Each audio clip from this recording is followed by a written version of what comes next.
មានមកណាខ្លះមកស្មាញមែនតើឲ្យតែពេលយប់ឡើងកូនយំអត់បានដេកអត់បានពូនេះអញ្ចឹងខ្ញុំគិតថាកូនង៉ែតនៅទូគាត់អត់ទាន់ចេះនិយាយទេអញ្ចឹងគាត់មិនមានវិធីសាស្ត្រអ្វីក្រាបប្រាប់បងប្អូនថាគាត់មានបញ្ហាអីក្រៅពីសម្លេងចាអញ្ចឹងអានេះយើងនិយាយពីមូលហេតុគ្រឹះមូលហេតុអានេះគេហៅថាមូលហេតុចម្បងណាចាទី1កូនអាចឃ្លាននៅពេលដែលកូននៅទៅបង្កើត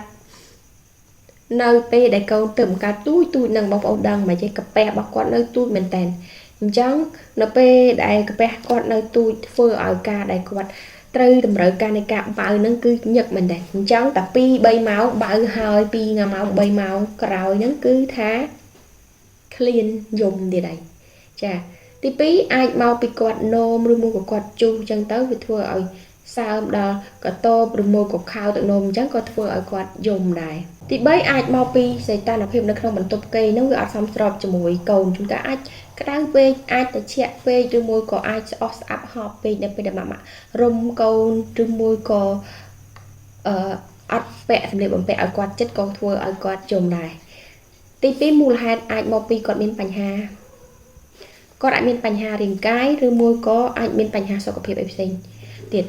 ជួនកាលគាត់អាចនឹងមានបញ្ហាហើមពោះឬមួយក៏ទល់ខ្យល់ព្រោះជាទូទៅបងប្អូនឲ្យគាត់បើកហើយគេហ្នឹងគឺអត់បានលើកឲ្យគាត់ភើអញ្ចឹងធ្វើឲ្យគាត់មានការទល់ខ្យល់ឬមួយក៏ហើមពោះហើយមួយទៀតបងប្អូនកូនបងប្អូនខ្លះក៏គាត់ដុសធ្មេញចាប់ពី9 ខែឡើងក៏ចាប់ផ្ដើមដុសធ្មេញអញ្ចឹងទៅធ្វើឲ្យគាត់ចាប់ផ្ដើមមួម៉ៅឬរឿងនឹងយំច្រើនទៅពេលយប់ដូចគ្នាហើយទី3ជួនកាលគាត់អាចមានភាពហត់នឿយខ្លាំងក្មេងដែលគាត់យំជួនកាលអាចមកពីគាត់ឃ្លានខ្លាំងពេកគាត់ងួយដេកខ្លាំងពេកតែទៅធ្វើឲ្យគាត់យំហើយមូលហេតុតទៅនឹងអារម្មណ៍ជួនកាលកូនយើង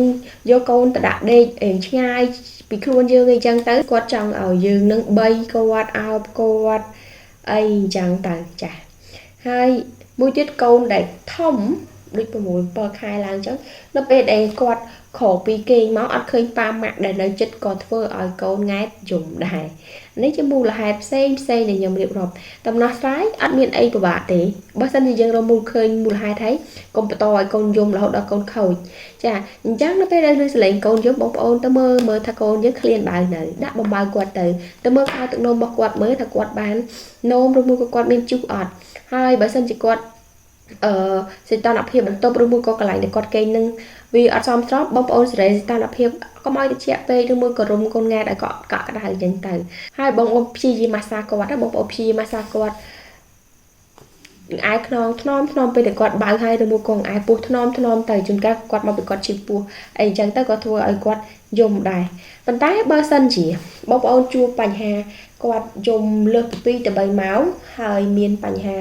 ក្អួតអត់ព្រមបើសោះឬមួយក៏គាត់មានបញ្ហាយំយូររហូតពី3 ម៉ោងហើយមិនព្រមបើ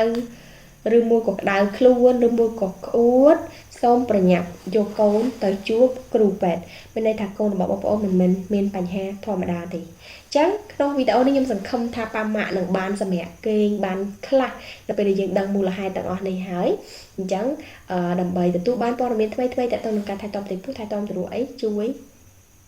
Subscribe ហើយ share វីដេអូនេះសម្រាប់បងប្អូនស្ត្រីផ្សេងៗទៀតដែលគាត់អត់ដឹងចា៎អរគុណ